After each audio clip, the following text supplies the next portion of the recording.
Mr. Kanai Kumar. Hello. Jai Shri Ram. And as a representative of youth of Mangalore, I have a small request because Independence Day is approaching. I want you to at least say once Jai Hind. If you please can say Jai Hind once. It will be a pride to Mangalore. देखिए, एक तो आपने जय श्री राम कहा है, लेकिन हमारे यहाँ लोग सीताराम बोलते हैं। हाँ।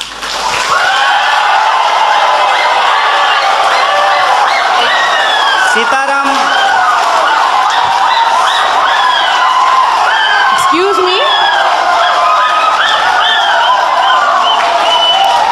आप लोग सीताराम भी बोलो, ये लोग इनखिलाफ जिंदाबाद बोलेगा। पर मेरा एक ही क्वेश्चन है आपके पास। Dear sir, a few minutes before you have मैं आपके दूसरे सवाल का जवाब दे देता हूँ। नहीं, मुझे नहीं चाहिए आपका जवाब। ये सीताराम जय श्री राम का कोई फर्क कोई पड़ता है तो मेरा जवाब की जवाब नहीं। And one small question, sir. You were saying about emotional politics regarding people thinking emotionally you are strong, so emotionally masses control. Yes, sir, we are emotional people, and we think the reality and emotion for us, we have one mother, we have one father, and what we believe is one, and we need a single, as a representative of a student, being from student background, I say, no leftist, no rightist, no ABVP, or no all so-called parties or polities. Why don't you stand for one nation? Why don't you stand for one student power? Why do we need one side Zindabad, one side Inkhilab, one side Jai Hind, and one side your favorite Mr. Madam? All those Rams, all whatever it is. Why don't you represent one? Why don't you represent one India? Why don't you represent one unity? Why don't you give us a single policy rather than saying all these what you have said with the due respects for you, with the due respects for your PhD? Why don't you please respect and please propose one unity and one topic saying which is uniting the entire country, so that the topic says youth is in the crossroad. And my dear sir, yes, youth is in the crossroad, but we are having set our eyes on the goals and we are on our path. Why don't you please say one policy for entire country? And if I permit, and I say, Bhola Bharat Mata ki Jai Hind. आपका जो सवाल है कि आप एक का समर्थन क्यों नहीं करते हैं, देखिए बात यह है कि मेरी पैदाइश ही दो लोगों के मिलने से हुई है। मेरे माँ बाप की शादी नहीं होती तो हम पैदा नहीं होते। मेरे माँ और बाप दो लोगों की शादी हुई और ऑब्वियसली शादी होने के बाद जो वो किए होंगे उसके चलते हम पैदा हुए हैं, तो उसमें दो लोग मिले हैं।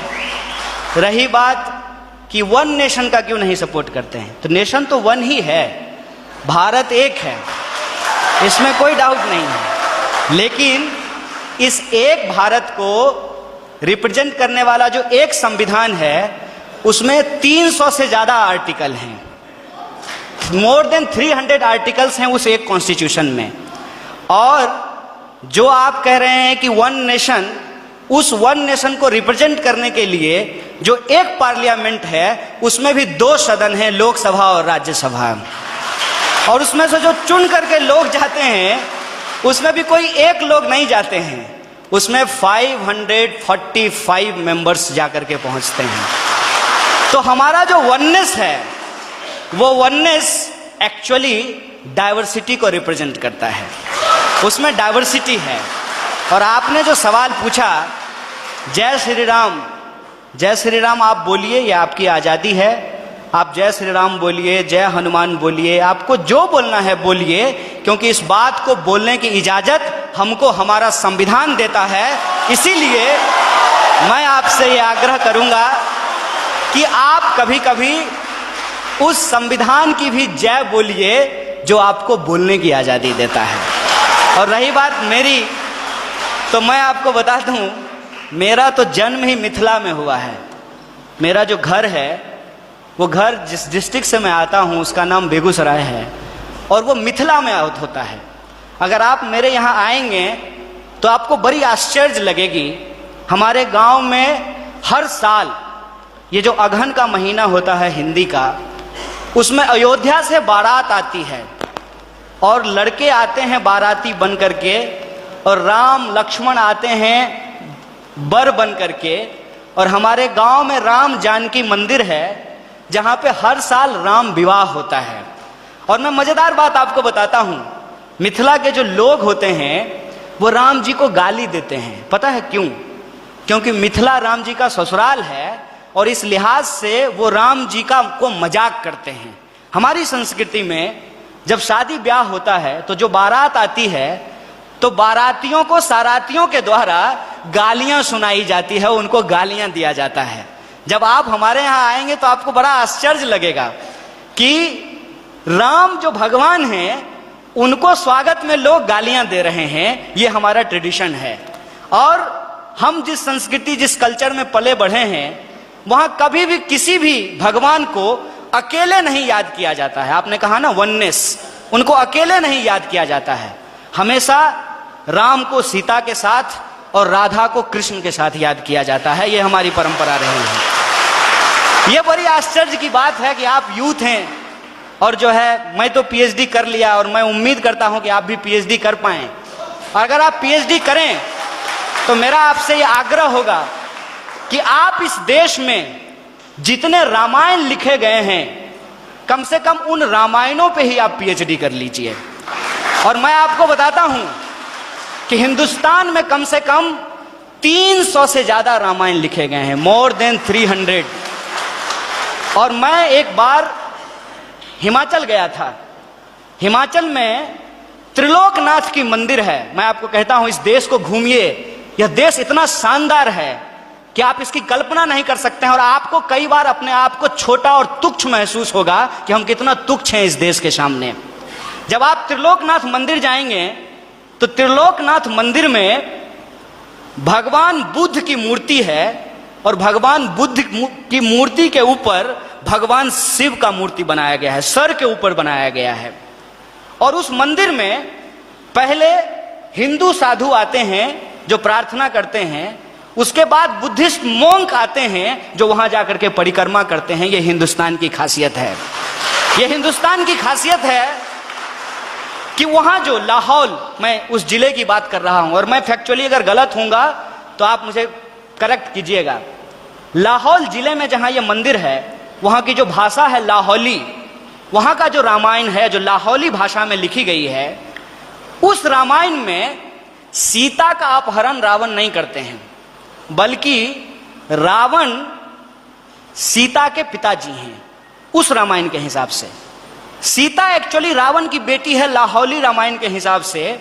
और राम ने प्रेम विवाह करके सीता से शादी कर ली, इसलिए रावण और राम का युद्ध होता है। ये हिंदुस्तान की खासियत है। देखिए, आई डोंट नो कि आपको किसने और क्यों दिमाग में इन चीजों को डाला है, लेकिन मैं आपको कहता हूं कि इस देश में जो लोग पैदा हुए हैं उनके लिए इससे ज्यादा गौरव की बात नहीं हो सकती है। अगर आप हिमाचल जाएंगे तो आपको महसूस होगा कि आप स्विट्जरलैंड में हैं। और अगर आप मैंगलोर और गोवा के बीच पे सोएंगे तो आपको लगेगा जैसे मियामी के बीच पे लेटे हुए हैं। अगर आप इस देश के मैदानों में घूमेंगे तो आपको लगेगा कि ये अमेरिका के उस ग्रीन मैदान से भी ज्यादा बड़ा मैदान है। अगर आप दक्षिण के पठारों में घूमेंगे तो इसकी अपनी एक खास बात है। अगर आप छोटा नागपुर के पठारों में घूमेंगे तो वह खनिज संसाधनों से भरा हुआ है। मैं आपसे यही कहना चाहता हूं, आपका देश आपका है, जैसे आपकी मां आपकी है। और आप अपनी मां से यदि प्यार करते हैं तो ये आपका निजी मामला है। लेकिन जब आप रोड पे चल रहे हो, कोई आए कोई भी रंग का झंडा लेकर के और कोई भी नारा लगा करके, चाहे वो इनकलाब जिंदाबाद बोले या जय श्री राम बोले, वो नारा लगा करके वो झंडा दिखा करके आपसे कहे कि तुम अपनी मां से प्यार करते हो, जरा करके दिखाओ, तो आपका क्या जवाब होगा? यह देश हमारा है, इस देश से हम प्यार करते हैं। और हमारे लिए, इस बात को याद कीजिएगा, हमारे